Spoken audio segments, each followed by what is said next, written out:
The weight of secrecy begins to crush them both. Olivia wrestles with guilt, knowing she is betraying her family every time she meets Daniel. Her father's weary eyes and James's protective anger haunt her, making her wonder if she is selfish for choosing love over loyalty. Daniel, in turn, lives in constant fear of Ethan discovering the truth. He knows his brother's ruthlessness. Exposure would not only shatter his fragile bond with Olivia but also invite punishment that could ruin him. This fear materializes in a near-catastrophe. One night, James catches a glimpse of Olivia's phone lighting up with Daniel's name. Panic floods her, and she lies quickly, claiming it's just a classmate.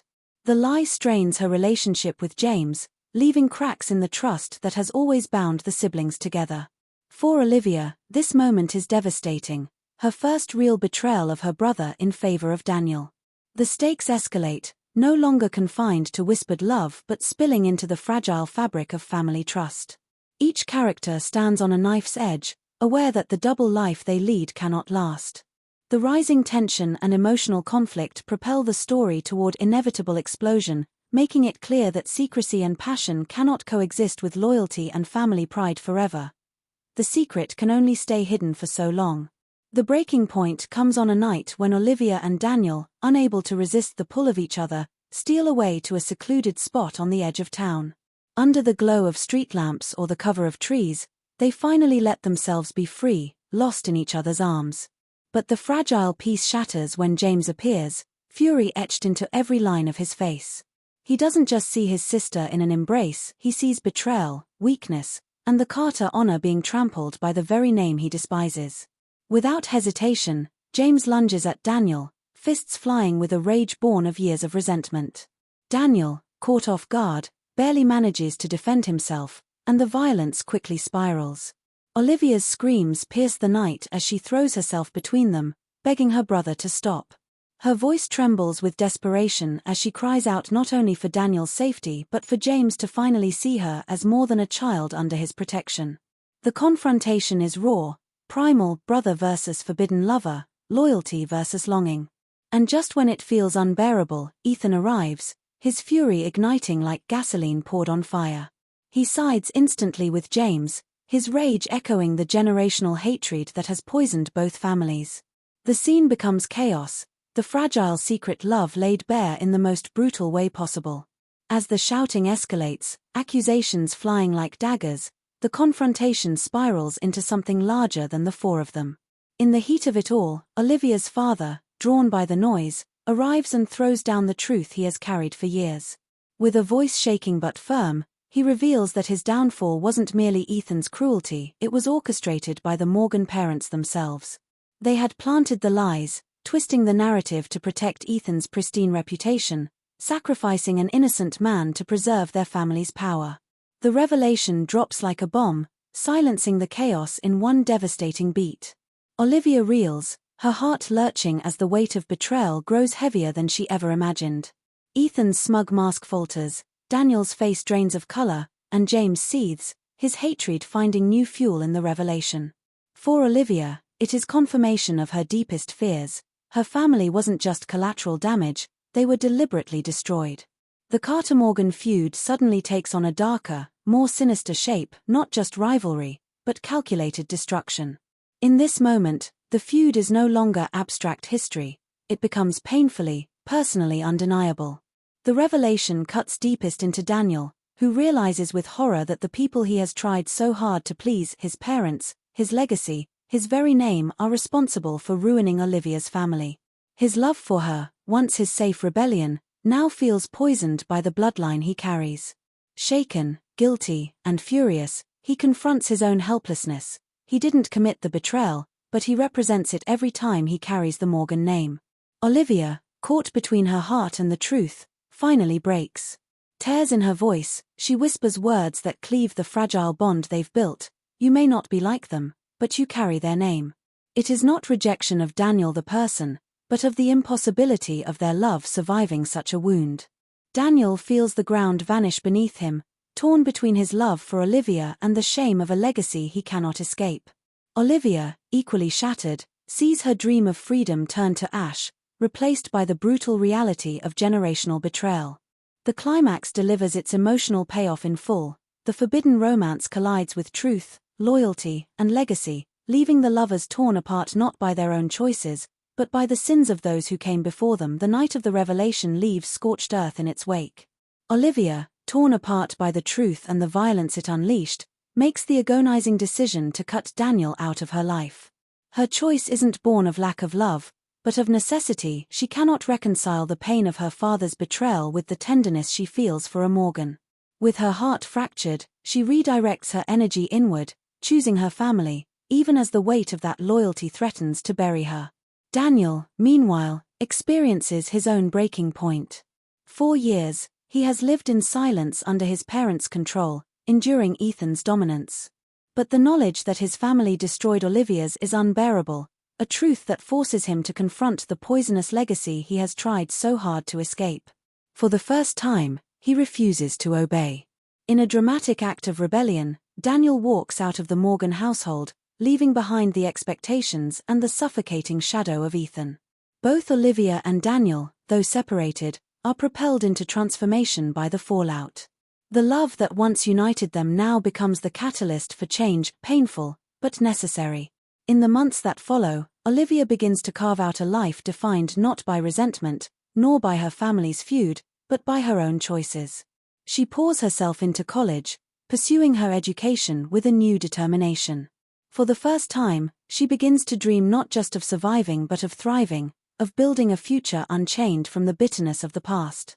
She works toward independence, small steps that signify enormous courage, applying for internships, managing her own finances, daring to imagine herself outside the Carter-Morgan War. Daniel, too, embraces a new path. No longer hiding his sketchbooks, he pursues art openly, displaying his work in local cafes, even entering exhibitions despite his family's disapproval. Each brushstroke becomes an act of defiance against the life his parents tried to force upon him. He no longer compares himself to Ethan, nor seeks the validation of his family's approval. Though Olivia and Daniel are apart, their choices mirror each other, both stepping into authenticity, both reclaiming the parts of themselves that were long suppressed. Their love may not have survived, but it ignited the courage they needed to finally break free. The road forward is not free of pain, but it is illuminated by growth. James, slowly, painfully, begins to recognize that his fierce protectiveness has often suffocated Olivia rather than supported her. He sees her determination to create her own life and begins to let go, granting her the freedom he once denied. Their sibling bond, though strained, shifts into something more equal, respect growing where control once stood. Daniel, unable to let go entirely, writes letters he never sends, pouring his feelings into words meant only for Olivia's eyes. In his studio, he sketches her face over and over, transforming his grief into art. Olivia, though she never sees the letters or drawings, feels the lingering strength of what they shared. Their story did not end in happily ever after, but in something perhaps more powerful, empowerment. They became catalysts for each other's transformation, proving that even forbidden love can leave behind a legacy of courage. The resolution is bittersweet, 2 hearts apart, yet stronger than before, stepping into lives they chose for themselves. The audience is left with a sense of closure, not because the feud is resolved or the lovers reunited, but because Olivia and Daniel finally reclaim their agency, rewriting their futures on their own terms. Months have passed, and the chaos of that fateful night has settled into memory, though its echoes remain. Olivia now spends her afternoons at a quiet cafe near campus, a place where sunlight spills across wooden tables and the hum of espresso machines drowns out the noise of the world. She has found a rhythm of independence, studying, working, slowly building a future of her own making. On this particular afternoon, a sketchbook lies open before her. The drawings inside are hers, but anyone who knows art could see the influence woven into her lines. Daniel's style, the fluid strokes and careful attention to emotion, lingers in her work like a ghost.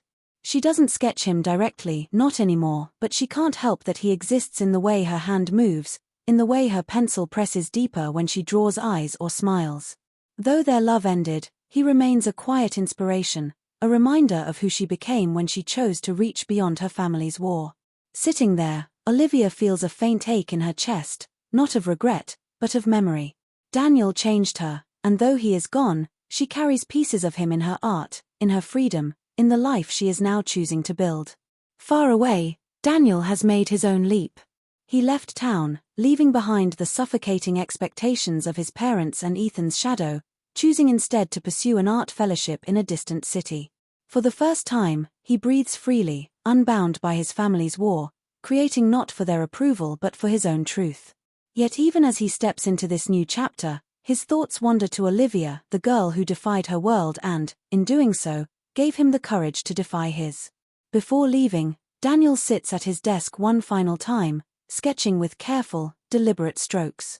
The portrait is of Olivia, not solemn or pained, but smiling, radiant, alive. Beneath the sketch, he writes just 4 words: "You were my freedom." He doesn't sign it with his full name, only an initial, as though acknowledging the barrier that still exists between them. Days later, Olivia receives the envelope at the cafe. She opens it with trembling hands, and as her eyes fall on the drawing, her breath catches. For a moment, time bends, the cafe, the hum of voices, the clatter of cups all fade, and it's just her and him again. Tears prick Olivia's eyes, but her lips curve into a quiet smile. She runs her fingers over the lines of the sketch, the care in each stroke, the love hidden within it. Whispers escape her lips, soft and certain, "And you were mine." The words are not for anyone else, only for herself, a private acknowledgement of what they shared and what they lost. She tucks the sketch into her journal, closing it with care, as though sealing a chapter of her life not in bitterness, but in gratitude. Then, she stands, gathering her books and sketchbook, and walks toward the door. Outside, the sun sets over the town, painting the sky in shades of fire and gold. Olivia steps into it with a steady breath, her heart lighter than it has been in months. The story doesn't end with reconciliation or happily ever after, but with empowerment, closure, and the bittersweet ache of forbidden love that left both of them changed forever. The final image is one of quiet resilience, Olivia, walking into her future, carrying a sketch in her journal and a memory in her heart, not broken, not defeated, but stronger, freer, and still touched by the boy who showed her what it meant to truly breathe.